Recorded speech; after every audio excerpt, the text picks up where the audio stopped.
What if I told you that 96% of social media professionals are already using AI?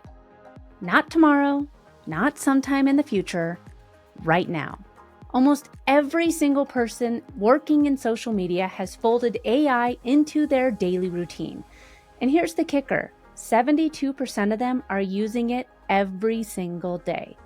So the question becomes, if nearly everyone else is already using AI, can you really afford to sit this one out? Welcome to Marketing Trends Now. I'm Katie Brinkley, a social media strategist who's been in the game for over 2 decades. And I'm a business owner just like you. If you want to stay ahead of the algorithm without burning out, I've got you. I know you've got a business to run, so I'm going to keep it short, smart, and worth your time. Let's dive into today's episode.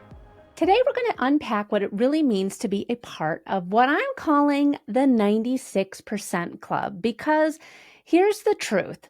AI is no longer an optional experiment. It's not a shiny new tool reserved for early adopters.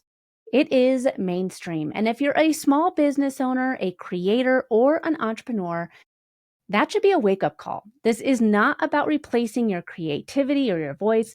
This is about making sure that you're not left behind while everyone else is getting faster, smarter, and more efficient with the help of AI. So we're going to talk about how people are actually using AI right now and what that means for your business and some very practical ways that you can start, or even how you can level up your own AI use. So let's sit with that number. 96%. Practically everyone surveyed in the State of AI in Social Media 2025 report from Metricool said that they are using AI in some way for their social media work. Now, these aren't just big agencies with huge teams. The sample included freelancers, entrepreneurs, small business owners, and creators. In fact, 25% were entrepreneurs or business owners, and 39% were freelancers. So these people, they're just like you and me, scrappy, resourceful, and trying to do more with less. So this is what really stood out to me. 72% of them said that they're using AI daily, not just here and there, not just once in a while, every single day. It is a part of their workflow. And you might be saying, okay, Katie, why does this matter? Well, because if you're still hesitating, your peers and your competitors aren't. They're not just dabbling. They have built AI into their routines, which means they're brainstorming faster, they're producing content faster, and they're likely experimenting more than businesses that aren't. Think about it. If you're spending 2 hours stuck on a caption or writing your social media posts every week, and your competitor drafts it with AI in 10 minutes and spends the rest of their day doing networking calls or building relationships or making sales, honestly, who has the advantage?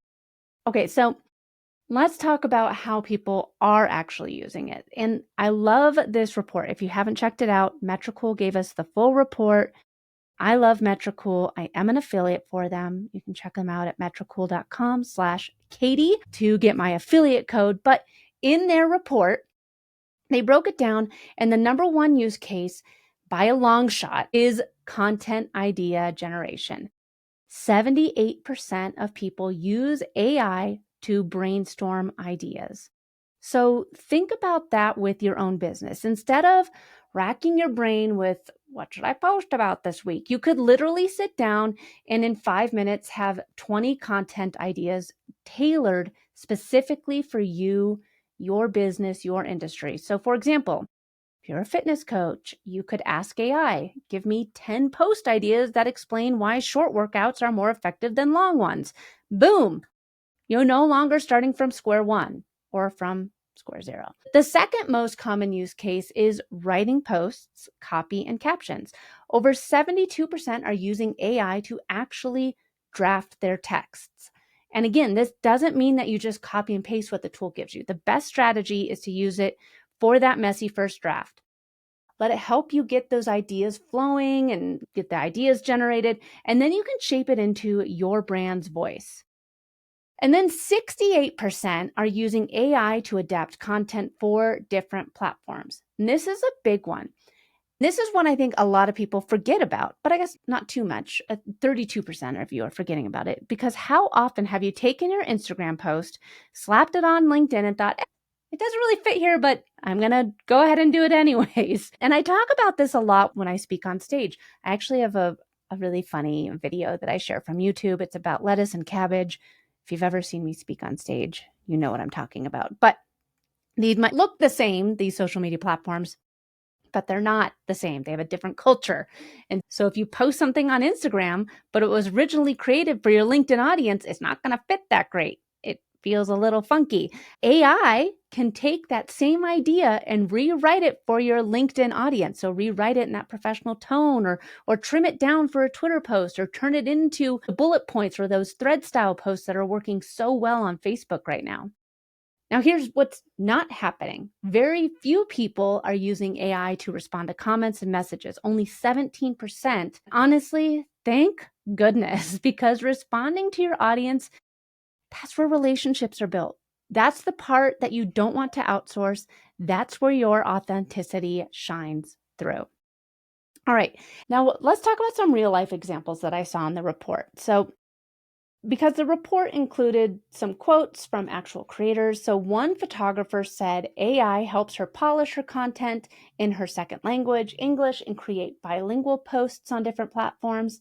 Again, if you have a dual audience, one of our clients, she was able to launch an entire second division of her business, a Spanish-speaking division, all because of AI. So if you're trying to reach a wider audience in multiple languages, you don't need to have the budget for a translator anymore. You can have an entire separate division now because of AI.